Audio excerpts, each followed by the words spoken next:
The moment I saw Jesus in my dream, I was standing on the edge of my life, broken, lost, and ready to end it all. It was not a soft, glowing vision.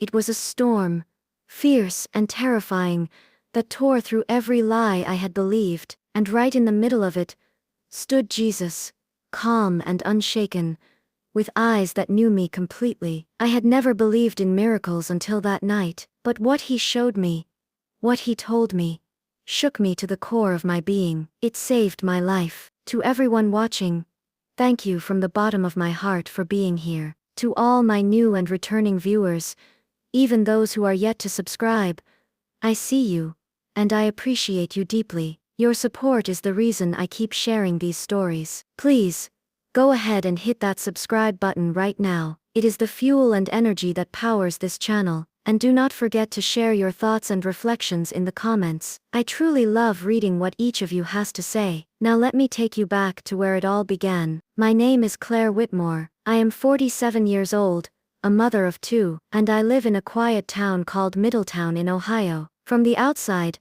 my life looked like something out of a modest country magazine. A white picket fence, a dog named Samson, a job at the local diner, but no one saw the emptiness I carried inside. No one saw how hollow I had become. My husband had left me 3 years ago. He said he had fallen out of love. The way he said it, casually, over breakfast while stirring his coffee, broke something in me. I had spent years building a home, raising our kids, praying over meals, and suddenly, I was discarded like an old coat no one wanted to wear anymore. My children, bless their hearts, had grown and moved to different cities. They called when they remembered. Holidays were now spent alone with microwave dinners, and a fake smile on video calls. I had bills I could not pay, a house falling apart, and a heart that no longer knew how to pray. One rainy Tuesday evening, I closed the diner where I worked. The rain came down in sheets, soaking my clothes before I even reached the car. It matched my mood perfectly. Everything in my life felt like it was falling apart. That night,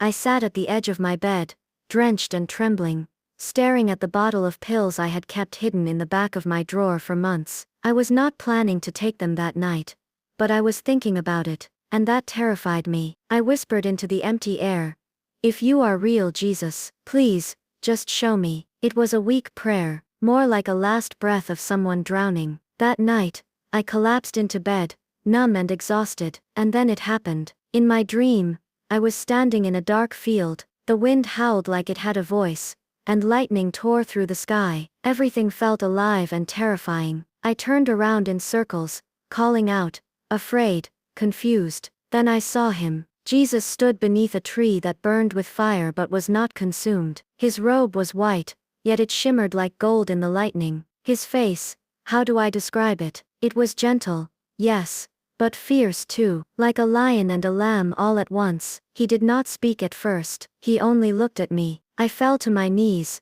not because I was afraid, but because something inside me recognized him. I knew that he knew me. Every mistake, every shameful thing, every dark corner of my heart, he knew it all, and yet he looked at me with love so deep I could barely hold it. Suddenly, the storm grew louder, the wind screamed, trees cracked, and the ground began to shake. I covered my ears, but Jesus remained calm. Then he spoke, not in a booming voice, but in a whisper that echoed louder than thunder. "You were never alone, Claire." Even in the silence, I was there. I began to weep. All the pain I had bottled up for years came pouring out. I begged him to forgive me, to fix me, to make me whole again. I asked him why I felt abandoned, why my life was in pieces. He walked toward me, and touched my forehead with his hand. Instantly, the storm stopped, the wind died, the fire on the tree went out, but the warmth remained. He looked into my eyes and said something I will never forget. "I let the storm come so you could finally hear me." And then I woke up, tears on my pillow, my body trembling. It was 3:14 in the morning. I sat upright in bed, heart pounding, still hearing his voice in my soul. I turned on the lamp beside me. My Bible, untouched for years, was sitting on the shelf. I picked it up. My hands were shaking as I opened it. It fell open to the book of Isaiah. My eyes landed on these words, "When you pass through the waters, I will be with you, and through the rivers, they shall not overwhelm you." When you walk through fire, you shall not be burned, and the flame shall not consume you. I broke down sobbing again, this time not from sadness, but from something I had not felt in years, hope. The next day, the world looked the same, but I was not the same. Something had changed. I could not explain it, but I felt held. I felt watched over. I felt like Jesus had not just visited me in a dream, but had awakened something in me that had been asleep for far too long. That was only the beginning. The days ahead would bring more signs,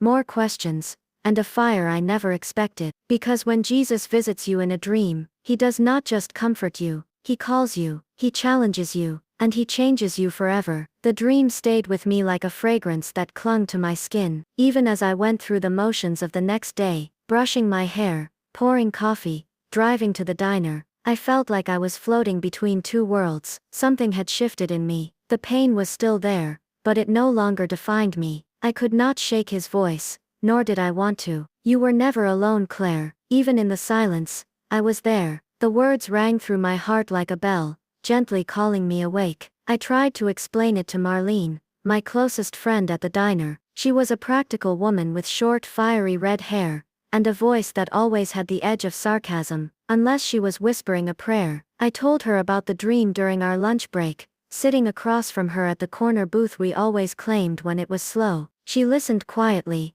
her coffee growing cold in her hands. When I finished, I expected her to scoff or dismiss it like a nice story, but instead, she reached across the table, and held my wrist tightly. I believe you, she said, and if he came to you like that, Claire, then he is trying to show you something. Later that night, I lay in bed, staring at the ceiling, wondering what it all meant. Why now? Why me? What did he want me to do? I picked up my Bible again, and flipped through it, reading passages at random, hungry for something more. I asked out loud into the quiet of my room, Jesus, was that you? And if it was, what are you trying to tell me? That night, he answered me again. The second dream began in darkness, just like before, but this time there was no storm. Instead, I was standing in a vast desert. The sky was wide and silent, painted with stars that pulsed like a heartbeat. In the distance, a fire burned, small but bright. I walked toward it, drawn like a moth to its warmth. Jesus stood beside the fire. He was dressed differently this time.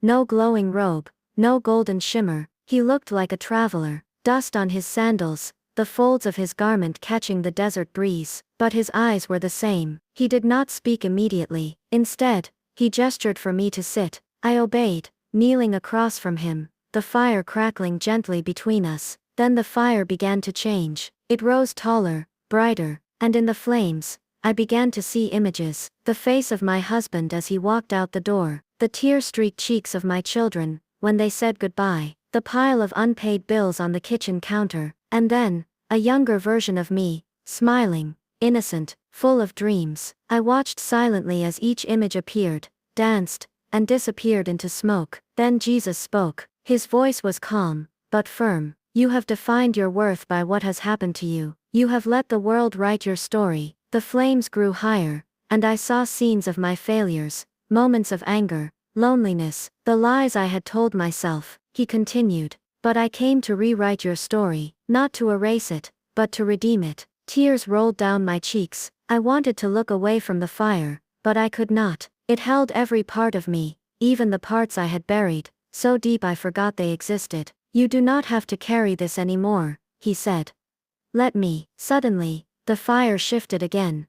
This time, I saw myself, but different. I was standing in a kitchen, smiling, laughing with others. I was praying over a young girl, her face buried in my arms. I was speaking in front of a small crowd, telling them about the dream. I was writing in a journal, the pages filling up with hope instead of sorrow. Do you see now? Jesus asked me. I think I do, I whispered, overwhelmed. You were never forsaken, even when you felt invisible. I was shaping you in the silence. Now, I am calling you into the light. And just like that, I woke up. My pillow was soaked again, my throat raw from crying, but my heart felt clean, like someone had reached inside and scrubbed it with love. I got out of bed, knees weak, and walked barefoot to the kitchen. The early morning sun was just starting to rise, casting soft gold across my porch. I stood there, staring at the sky, and said the words I had not said in years. "Here I am, Lord. I am listening." That day at the diner,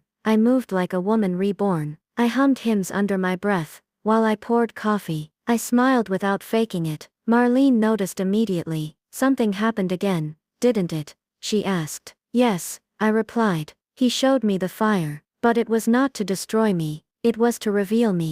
I spent that evening in prayer, real prayer, not just asking for help, but thanking him for not giving up on me, for visiting me, for speaking to me through dreams and fire, and silence. But as the days passed, something unexpected began to happen. The enemy of my soul did not take kindly to my awakening. Small things at first: a flat tire, a lost paycheck, a cold that turned into a week of fever. Then came a letter in the mail. The bank was moving forward with foreclosure if I did not pay 2 months' worth of mortgage by the end of the month. I was shaken. I sat at my table, with that letter in my hands, wondering if I had imagined everything. Had it all just been emotional dreams? Was I foolish to believe? The doubt crept in slowly, like a fog. The fire I had felt started to flicker. But that night, just before sleep, I opened my Bible again. I did not know where to turn, so I just whispered, "God, show me something. Remind me." My eyes landed on Romans 5:3-5. "We also glory in our sufferings,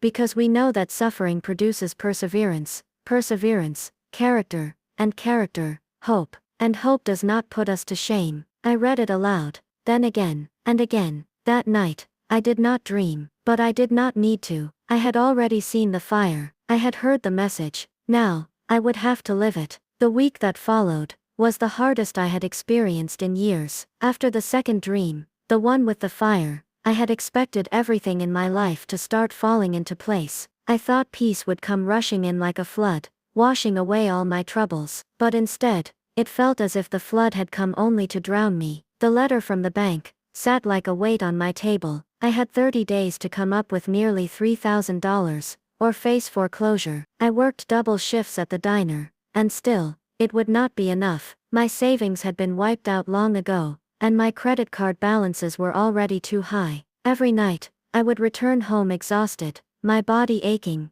and my spirit bruised. Still, I kept praying. I prayed in the car before each shift. I prayed in the kitchen, while my coffee brewed. I prayed in the shower, whispering promises to trust him, even when I was afraid. I remembered his words from the fire: "I came to rewrite your story." But I could not understand why my story now felt so painfully uncertain. Marlene tried to encourage me. She offered to loan me some money, but I gently declined. I told her I wanted to see what God would do. Deep inside, I knew this was my test, not a punishment, but a proving ground for the faith I had claimed to hold. One night, about 10 days after the letter arrived, something strange happened. I had just finished my closing shift at the diner. It was nearly midnight, and I was tired and hungry. I drove home along the empty country road I always took, surrounded by dark trees and silence. About halfway home, my headlights picked up something in the middle of the road. I slowed down. It was a man. He was standing there, holding a small flashlight, and waving. He looked to be in his 60s, with a worn-out coat, and eyes that sparkled oddly in the night. I should have been afraid, but I was not. I rolled down my window just enough to speak. "Sir, are you all right? My car broke down just around that bend," he said, pointing. I have been walking for miles, trying to find help. Against all logic, I told him to get in. He thanked me kindly, and climbed into the passenger seat. As I started driving again, he looked over at me and said, "You are a kind soul. Not many would stop these days." I almost didn't, I admitted. "I suppose God nudged you a bit," he said, with a soft chuckle. Then he added, "He still does that, you know. Sends his people exactly where they are needed." I turned to look at him, startled by his words. "I believe he does," I replied. The man stayed silent for a moment. Then he said, "I can tell you are walking through something heavy. Just remember, faith is not proven by what you say in peace, but by what you choose in the storm." We rode in silence, until I dropped him off at a gas station about 4 miles down the road. He thanked me again, smiled, and stepped out. As I watched him walk away, something in my spirit stirred. I do not know why, but I felt I had just encountered more than a stranded traveler. The next morning, I found an envelope slid under my front door. No name, no handwriting, Inside was $3,000 in cash. I dropped to my knees, weeping. I could not breathe. I could not speak. I just cried, because I knew, without a doubt, this was Jesus. It was not just about the money, it was about the way it came. At the last minute, when everything felt impossible, when my faith was hanging by a thread, He had kept His word. He had not left me. He was not finished writing my story. I used that money to pay off the mortgage debts that very day. The weight lifted, and for the first time in years, I felt free, not because my life was perfect, but because I knew where my help came from. Still, I had so many questions. Who left the envelope? Was it Marlene? She swore it was not. Was it that man on the road? Had he even been real? The more I thought about it, the more I began to believe he might not have been just a man. Maybe he was an angel. Maybe Jesus had sent him to remind me, right when I was about to give up, that he was still in control. That night, I sat on my porch, with a candle burning beside me. I did not want to go inside. I just wanted to sit under the stars, and feel the weight of everything that had happened. And then I heard His voice again, not in a dream, not in a fire, just in the quiet of my spirit. You passed the test, now I will show you the purpose. I closed my eyes, and nodded. Yes, Lord, I am ready. But I had no idea what was coming next. 3 weeks had passed since the mysterious envelope arrived. I paid the mortgage, caught up on my utility bills, and bought groceries without feeling guilty. My steps were lighter, and the heaviness that once haunted my sleep was gone. But even though my circumstances had changed, I could feel something stirring inside me, like a quiet whisper, telling me that this was not the end. It was only the beginning. I returned to my normal routine at the diner. The same faces came in every morning. Mr. Langley with his black coffee, Sherry with her sweet tea and endless gossip, the Henderson twins with their chocolate pancakes. Everything seemed normal, but I had changed. I started seeing people differently. I noticed their tired eyes, their worried frowns, the way they clutched their purses a little tighter, or lingered longer than usual before heading back out into the world. There was pain everywhere, silent, buried, and ignored. One rainy morning, while pouring coffee for a young mother with 2 children, and barely enough money to cover her meal, I felt something inside me break. Not in a bad way, but in the way a seed breaks open before it begins to grow. That night, I sat at my kitchen table and prayed. Lord, you saved me when I had nothing. You sent a stranger to remind me of your promise. You kept my home and held my heart. What do you want from me now? The room was quiet. I waited in the silence, and then, a single word filled my mind. Give. It came not as a demand, but as an invitation. The next day, I took the last $200 I had, and went back to the diner. I spoke to Marlene, and told her I wanted to start something. She raised her eyebrows when I explained. I want to start a small fund, I said, for anyone who eats here but cannot afford to pay. No questions asked, just kindness. She was quiet for a moment, then reached into her own wallet, and added $100 more. Word began to spread. Within a week, other customers joined in. The local church heard about it, then the high school principal. People started dropping off envelopes, some with cash, some with handwritten prayers. One man left a $50 bill, wrapped around a Bible verse. For I was hungry, and you gave me something to eat. The fund grew. We called it the mercy table. No one had to ask for help. If you could not pay, the receipt would show a balance of $0 with a small note that read, "Covered in love." And every time someone asked me why I started it, I told them the truth. Because I had seen Jesus in my dream. Because I had heard His voice in the fire. Because He found me on a broken road, when I was lost and scared. Because He came when I called and told me He would rewrite my story. And He did. But He did not rewrite it just so I could live in comfort. He did it so I could become part of someone else's rescue. Weeks turned to months. People I never thought would walk into a diner like ours started coming. Not for the food, but for the warmth, the safety, the invisible arms that seemed to hold them close. I watched people cry over scrambled eggs, and smile over coffee. I watched hope walk in through the front door, one soul at a time. One afternoon, while clearing a booth near the window, I saw a man standing outside. He wore the same old coat, the same eyes. It was the man from the road. My heart stopped. I rushed to the door, but he was gone. Just gone. I looked up and down the street. Nothing. A chill ran through me, but it was not fear. It was awe. I knew then, with no doubt, that he had been sent to me, that God had used a stranger to bring me into something far greater than survival. He had brought me into purpose. Not long after that, Marlene offered me partial ownership of the diner. I was shocked, but she insisted. "You brought this place to life again," she said, "and it is time you take your place in it." I accepted with trembling hands. That night, I sat on my porch again, the same candle flickering beside me, and I whispered through tears, "Thank you, Jesus, not just for saving me, but for using me. The dreams have not returned, but I no longer need them. He is here, every day, in the faces of those who sit at the mercy table, in the hands that give, in the hearts that heal. He came to rewrite my story, and now, I help him write others." Thank you so much for following this journey from chapter 1 till the last. I truly hope this story touched your heart and encouraged your faith.